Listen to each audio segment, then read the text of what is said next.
പ്രിയപ്പെട്ട സഹോദരന്മാരെ, ഒരു കാര്യം പറയാതിരിക്കാൻ നിർവാഹമില്ല. കാരണം ഓരോ സംഘടനകളും അവർ സജ്ജീകരിച്ച വളണ്ടിയർമാരെ പറഞ്ഞയച്ചു. ആ പറഞ്ഞയച്ച വളണ്ടിയർമാർ ചെയ്യുന്ന സേവനങ്ങളെ ഈ രാജ്യത്തെ മുഴുവൻ ജനങ്ങളും വളരെ പോസിറ്റീവായി, വളരെ ആത്മാർത്ഥമായി, വളരെ സന്തോഷത്തോടെ നോക്കിക്കാണുകയാണ്. കാരണം ദുരന്തമുഖത്ത് ജീവൻ പണയപ്പെടുത്തി തന്റെ കുടുംബത്തിൽ നിന്ന് മാറി നിന്ന് ഭക്ഷണമുണ്ടെങ്കിലും ഇല്ലെങ്കിലും, ഉറങ്ങിയിട്ടുണ്ടെങ്കിലും ഇല്ലെങ്കിലും, പ്രിയപ്പെട്ട സഹോദര, തോരാതെ പെയ്ത മഴ കാരണം തോരാത്ത കണ്ണുനീര് സമ്മാനിച്ച, കരയാനിനി കണ്ണുനീരില്ലാത്ത ഒരു സമൂഹത്തിന്റെ കണ്ണുനീരൊപ്പുന്നതിന് ജീവനോടെ ആരെങ്കിലും ബാക്കിയുണ്ടോ എന്ന് അന്വേഷിച്ച് പാറമടകളിലും അതുപോലെ തന്നെ മൺകൂനകൾക്കിടയിലും കോൺക്രീറ്റ് കൂനകൾക്കിടയിലും തപ്പാൻ ചെന്ന നമ്മുടെ വളണ്ടിയർമാർ എത്രമാത്രം അവർ അഭിനന്ദനം അർഹിക്കുന്നവരാണ്. അവരെങ്ങനെയാണ് വർണ്ണിക്കേണ്ടത്? നാം മനസ്സിലാക്കണം സഹോദരന്മാരെ, വല്ലാത്ത ഒരു സന്തോഷമുള്ളൊരു കാര്യമാണ്.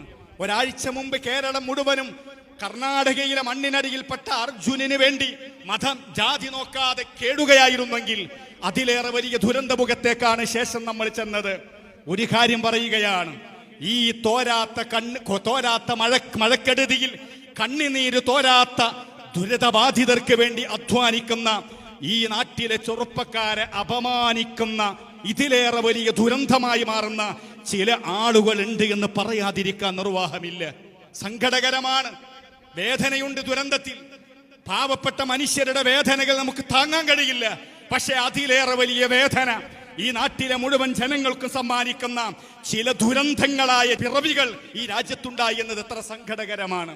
സോഷ്യൽ മാധ്യമങ്ങളിൽ പ്രിയപ്പെട്ട സഹോദരന്മാരെ, ഞാൻ ഇത് പറയുന്നത്, ഒരാഴ്ചയിൽ മൂന്ന് വീഡിയോ എങ്കിലും പുറത്തിറക്കാറുള്ള ABC ടോക്ക് എന്ന് പറയുന്ന ധാരാളം പ്രേക്ഷകരുള്ള, വർഗീയ മനസ്സോടുകൂടെ പലപ്പോഴും സംസാരിക്കാറുള്ള, ഇസ്ലാമിക വിരുദ്ധരായ ആളുകൾക്കൊക്കെ വന്ന് കയറി സംസാരിക്കാൻ ഇടം കൊടുക്കുന്ന ഒരു ചാനലിലെ ഏറ്റവും പ്രധാനികളായ രണ്ടാളുകളുടെ ഇന്നലത്തെ കഴിഞ്ഞ ദിവസത്തെ ചർച്ച എന്താണെന്നറിയോ നിങ്ങള്? അവർക്ക് ഈ ദുരന്തത്തിൽ അകപ്പെട്ട മനുഷ്യരുടെ വേദനകളെ കുറിച്ചല്ല, ജീവൻ നഷ്ടപ്പെട്ടവരുടെ വേദനകളെ കുറിച്ചല്ല, ജീവനോടെ ഇല്ലെങ്കിലും എൻ്റെ ഉമ്മയുടെ, എൻ്റെ അമ്മയുടെ, എൻ്റെ കൊച്ചുമോന്റെ, തൻ്റെ പേരമകന്റെ, തൻ്റെ സഹോദരന്മാരുടെ, തൻ്റെ അയൽവാസിയുടെ മൃതദേഹമെങ്കിലും മയ്യത്തെങ്കിലും കിട്ടുമോ എന്ന് പ്രയാസപ്പെടുന്ന ഒരു മനുഷ്യരുടെ വേദനയെ കുറിച്ചല്ല അവരുടെ ചർച്ച. മറിച്ച് ഈ ദുരന്ത ഭൂമിയിൽ കഠിനാധ്വാനം ചെയ്യുന്ന പാവപ്പെട്ട നമ്മുടെ നാട്ടിന്റെ പ്രതീക്ഷകളാകുന്ന വളണ്ടിയർമാരെ കുറിച്ചാണ് അവരുടെ ചർച്ച. എന്താണ് ചർച്ച? വല്ലാത്തൊരു ചർച്ചയാണ്. ദുരന്ത ഭൂമിയിലേക്ക് ചെന്ന് വളണ്ടിയർമാരായ ആളുകളെ, അവരുടെ ഉദ്ദേശശുദ്ധി ആരാണ് സഹോദരന്മാരെ അളക്കാൻ ഇവരൊക്കെ നിയോഗിച്ചത്? എന്താണ് പറയുന്നതെന്നറിയോ സഹോദര? ആ ദുരന്ത ഭൂമിയിൽ ചില ആളുകൾ ചില കുപ്പായങ്ങൾ ഇട്ട് വന്നിരിക്കുന്നു. കുപ്പായം ഇട്ടിട്ട് അവരിങ്ങനെ സേഫായ സ്ഥലത്ത് നിന്നിട്ട് അവരിങ്ങനെ കുപ്പായം ഇട്ടിട്ട് പലതും ചെയ്യാണ്. എന്താണ് അവർ പറഞ്ഞുകൊണ്ടിരിക്കുന്നത്? സംഘടനകളുടെ പേര് പറയാണ്. വൈറ്റ് ഗാർഡ് ഉണ്ട് അതില്, DYFI ഉണ്ട് അതില്, SYS ഉണ്ട് അതില്, അതുപോലെ തന്നെ SKSSF ഉണ്ട് അതില്. 4 ഞാൻ പറഞ്ഞിട്ടുള്ളൂ. പക്ഷെ അവർക്കിഷ്ടമുള്ള ചില സംഘടന ഒന്നും പറഞ്ഞില്ല. എന്നിട്ട് പറയുന്നത് എന്താണെന്നറിയോ നിങ്ങള്? അവരിട്ട കുപ്പായം കണ്ടാൽ അറിയാം ഇന്നലെ തയ്ച്ച് പുതിയത് വാങ്ങിയിട്ട് വന്നതാണ് എന്ന്.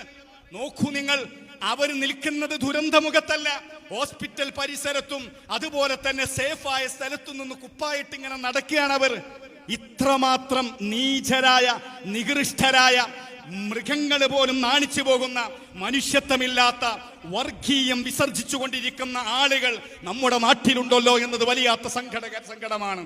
പ്രിയപ്പെട്ട സഹോദരന്മാരെ, കേരളത്തിലെ മുഴുവൻ ചാനലുകളും അവിടുത്തെ സന്നദ്ധ സേവകന്മാരായ ആളുകൾ സൈനികരോടൊപ്പം നിന്നുകൊണ്ട് ദുരന്തഭൂമിയിൽ അപകടം പിടിച്ച സ്ഥലത്ത് 24 മണിക്കൂറും എണ്ണയിട്ട യന്ത്രം പോലെ നമ്മുടെ നാട്ടിലെ ചെറുപ്പക്കാർ അധ്വാനിക്കുന്നു എന്ന് നിരന്തരം വിളിച്ചു പറയുമ്പോ ഇത് കാണാനുള്ള കണ്ണില്ലാത്തവരെ കുറിച്ച് ഖുർആൻ പറഞ്ഞൊരു വചനം മാത്രമേ നമുക്ക് പറയാനുള്ളൂ. വലഹും ഖുലൂബുൻ ലാ യഫ്ഖഹൂന ബിഹാ വലഹും ആദാനുൻ ലാ യസ്മഊന ബിഹാ വലഹും അയ്യുനുൻ ലാ യുബ്സിറൂന ബിഹാ. കണ്ണുണ്ട്, ഖൽബുണ്ട്, പക്ഷേ കാതുണ്ട്.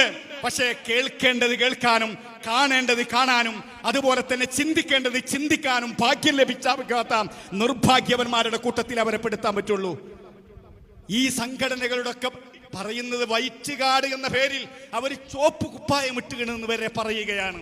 നോക്കൂ നിങ്ങൾ, ഹോസ്പിറ്റലിന്റെ പരിസരത്ത് വളണ്ടിയർ വേണ്ടേ? മയ്യത്തുകൾ കുളിപ്പിക്കാൻ വളണ്ടിയർ വേണ്ടേ? അതുപോലെ തന്നെ കിട്ടുന്ന ജഡങ്ങളെ അഥവാ മയ്യത്തുകളെ പലപ്പോഴും മനുഷ്യനിക്ക് പലപ്പോഴും ദുർഗന്ധവും ജീർണിച്ചുകൊണ്ടിരിക്കുന്ന മനുഷ്യ ശരീരത്തിന്റെ ഭാഗങ്ങൾ പൊറുക്കി കൂട്ടിയിട്ട് ഒരു സുരക്ഷിതമായ കേന്ദ്രങ്ങളിൽ കൊണ്ടുപോയി മാന്യമായി അതിനെ പൊതിഞ്ഞ് വൃത്തിയാക്കി അതിന്റെ അഹിലുകാരിലേക്ക് എത്തിക്കാൻ ശ്രമിക്കുന്ന മനുഷ്യർ ചെയ്യുന്ന സേവനത്തെ നിസ്സാരമായി കാണുന്ന കശ്മലന്മാരെ നമുക്ക് കാണാൻ സാധിക്കും ഇവിടെ. ഞാൻ പറയുന്നത് ഇത് വലിയ മറ്റൊരു ദുരന്തമാണ്. ഇതിലേറെ വലിയ ദുരന്തം വേറെയില്ല.